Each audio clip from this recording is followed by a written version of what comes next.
I'm Judy Shaw for NYSE Floor Talk. Joining me today is Brad Snyder. Brad is a 7-time Paralympic medalist. Brad, it is so great to see you. Thank you so much for joining me. Hello, Judy. Thanks for having me. Wonderful.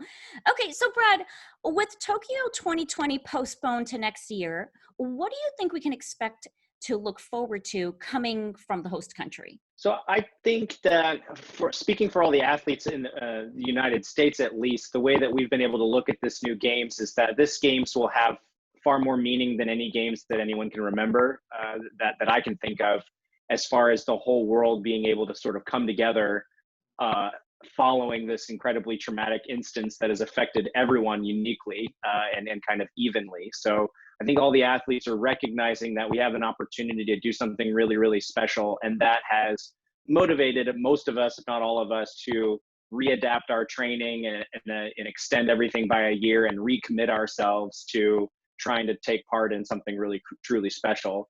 From the host committee perspective, I don't envy their position. It's an incredibly difficult thing to try to move such a big thing, the two biggest sporting events in the world, the Olympics and the Paralympics, moving those by a year amidst the uncertainty they're facing with the virus and the global economy and so on and so forth. It's a major challenge, but the assurance from the IOC has always been that, the Olympics will happen and they will be amazing, and we all have to believe that. Okay, so what are you most excited to see or experience in Tokyo during the Games? So I'm newly married. I just got married in November, and my wife and I have really sort of built a new world around adapting our worlds towards Tokyo. We were looking forward to going this year, but obviously it didn't happen. But so we've adapted together. We work out every day together, and she's never been through this loop with me before. I didn't know her when I went to London or when I went to Rio, and now being married and sort of doing this as a couple as opposed to doing it as an individual carries new meaning. So I'm looking forward to going to Tokyo with her and sort of sharing that experience in a new and unique way.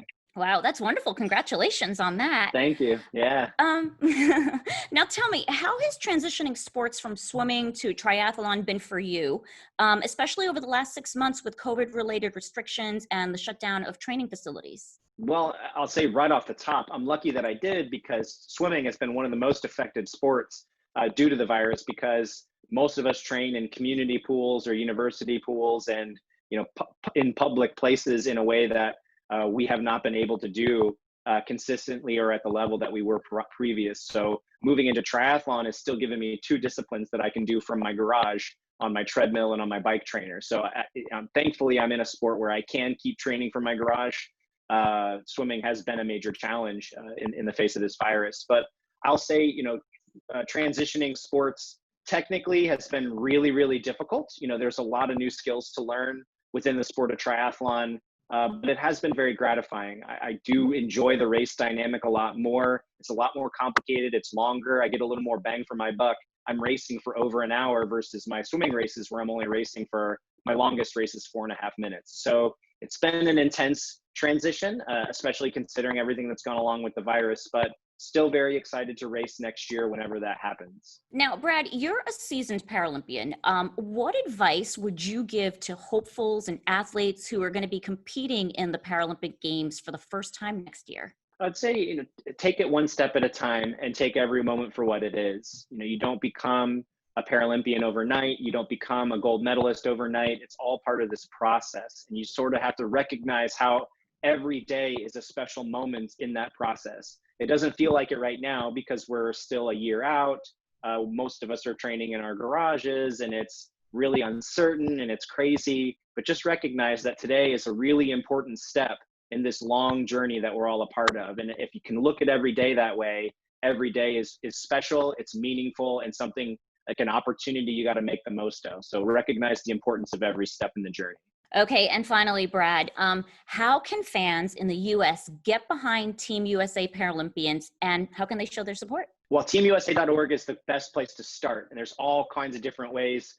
Something as simple as buying a T-shirt. We've got a new hashtag, We Are Team USA. That's really been the rally cry for most of the athletes to get around and say, we're all in this together. Whether you're an athlete trying to go to Tokyo or a parent or a fan, we're all in this together. So that hashtag has really symbolized that, and that gear is available on teamusa.org. But there's all kinds of different ways supporting different athletes. Everyone's got their own flavor of athlete, whether you're a gymnastics fan, a swimming fan, a rowing fan. There's all kinds of different resources in your local community, different teams doing different things. And teamusa.org is probably the best hub for you to get involved. And I really encourage everyone to get involved, because the most meaningful thing about representing our country on the grand stage of the Olympics or the Paralympics is knowing that we have the country behind us. So I recommend everyone go to teamusa.org and maybe look up that hashtag #WeAreTeamUSA. Wonderful. Well, Brad, it's been so great to have you on NYSE Floor Talk, and I'm looking forward to next year. I look forward to visiting the floor of the New York Stock Exchange next year, maybe when it's safe. Oh, yes, would love to have you. Great. Thanks, guys.